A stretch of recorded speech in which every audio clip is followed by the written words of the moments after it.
You've been honest your entire life, worked hard, never stolen a dime from anyone. And then in one split second, one single thought destroys everything you could have become. Sound impossible? What I'm about to tell you actually happened. And by the end of this story, you'll understand why the biggest battle you'll ever fight isn't with the world out there. It's with the voice inside your own head. There was this guy named Jake living in a small American town where opportunities were scarce and dreams felt like luxuries he couldn't afford.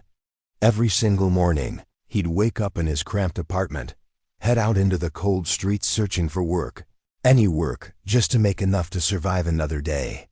Most nights, he'd come home empty-handed, cook some cheap ramen, and fall asleep wondering if tomorrow would be any different.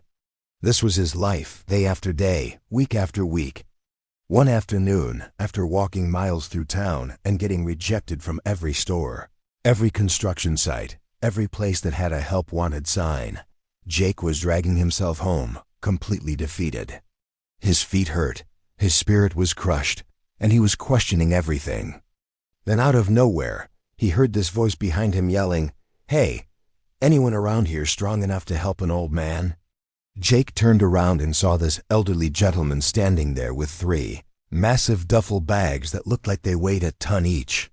The old man's face was weathered, his hands were shaking slightly, and he had this look in his eyes like he was searching for something. Jake walked over and said, "Yeah, I can help you out." The old man looked him up and down and said, "I need to get to the next town over. It's about 10 miles from here.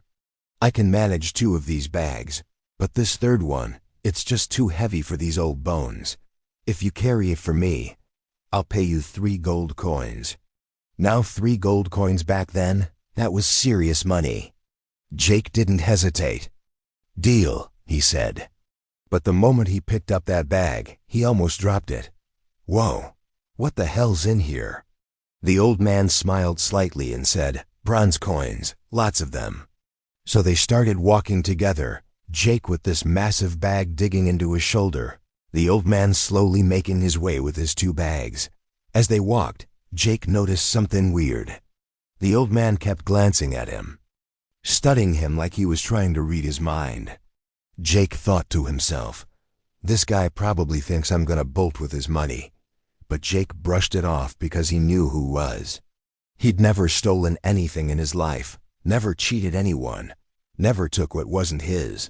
That wasn't how his mama raised him. He was struggling, sure, but he had his integrity, and nobody could take that from him. After about an hour of walking, they reached this river. It wasn't too deep, but the current was strong, and with those bags it would be tough. Jake didn't even think twice. He stepped right into that cold water and started crossing, the bag heavy on his back, the water rushing around his legs. When he got to the other side, he turned around expecting the old man to follow, but the guy was still standing on the opposite bank, just staring at the water. "Come on," Jake shouted. "What are you waiting for?" The old man shook his head and yelled back, "I'm too old for this, son. This river with these 2 bags? I'll drown before I make it halfway. Listen, can you come back and carry 1 more bag for me? I'll give you 3 more gold coins, 6 total." That's good money. Jake thought about it for a second. 6 gold coins could change his life. "All right," he called back, "I'm coming." He waded back through the river, reached for the 2nd bag, but the old man pulled it back. "Wait," the old man said, his eyes locked on Jake's. "I need you to promise me something. Promise me you won't run off with my money." Jake felt a flash of anger. "Seriously, do I look like a thief to you?" The old man's voice was calm but firm. "You never know these days, son. People surprise you. And this bag, it's got silver coins in it. That's a fortune to most folks." Jake was insulted now. "Look, old man, I don't know what kind of people you've dealt with, but I'm not like that. I work for my money. I don't steal. Now give me the damn bag." He grabbed the 2nd bag, hoisted it onto his other shoulder, and crossed that river again, the weight of both bags nearly pulling him under. But he made it. Even with a literal fortune in silver at his fingertips, Jake didn't falter. His values meant more than money. They kept walking until they reached this steep hill. Jake started climbing, one heavy step at a time, both bags weighing him down, sweat pouring down his face. Halfway up, he realized the old man wasn't following. He looked back down and saw him just standing at the bottom, motionless. "Yo, what's the holdup?" Jake yelled. "Why aren't you climbing?" The old man shouted back. "I can't, son. I'm too old, too weak. I can't make it up this hill with this last bag." Jake shook his head, almost laughing at the situation. "Then give it to me. I'll carry all three. Just get up here." There was a long pause. The old man looked up at him and said, "This last bag has gold coins in it. Real gold. If you take it and run, I'm too old to chase you down. I'll never catch you." That hit Jake wrong. "Are you kidding me right now?"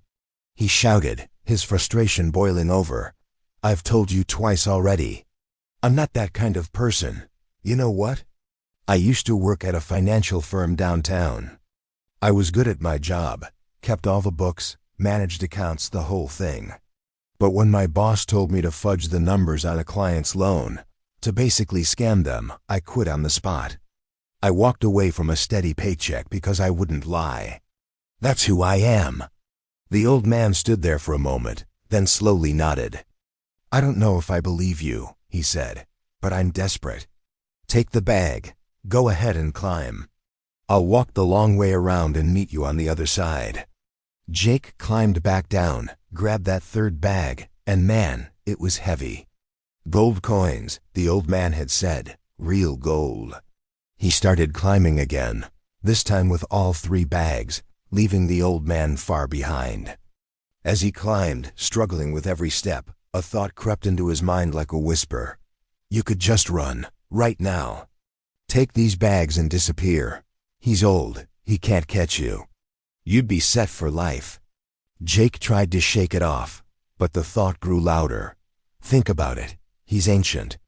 How much longer does he even have? A year? 2? What's he gonna do with all this money? But you're young. You could start over, buy a house, marry someone amazing. Live the life you've always dreamed of. This is your chance. This is your shot. The thoughts consumed him.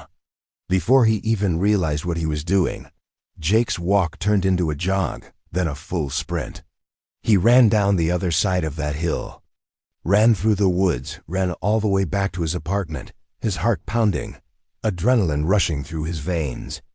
He burst through his door, dropped all three bags on the floor, and tore them open, his hands shaking with excitement.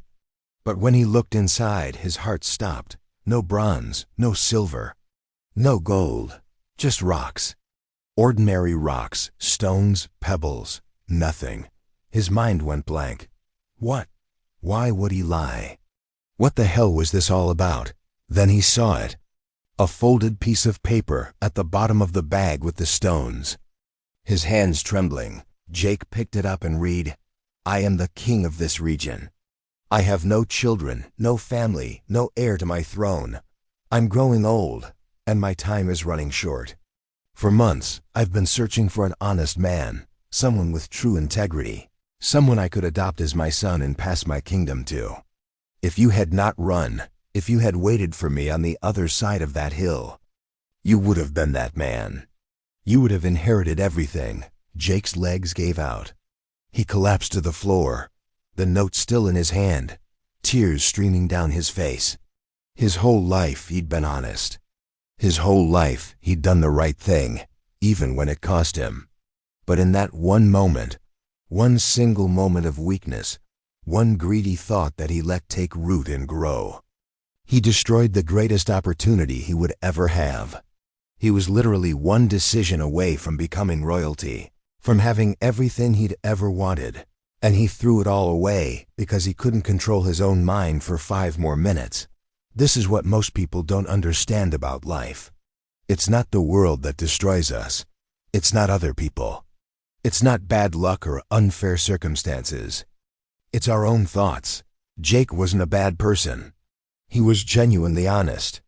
But that one thought, I could just take it and run, that one whisper, it didn't stop there. It multiplied. It became, I deserve this. I'll finally be happy. I'll finally have the life I want. And those thoughts led to action. See, there's this truth that nobody wants to hear. Your worst enemy isn't out there. It's in here, in your own head. Every single thing you do starts with a thought. That thought becomes a word. That word becomes an action. That action becomes a habit. And your habits? They determine your entire future.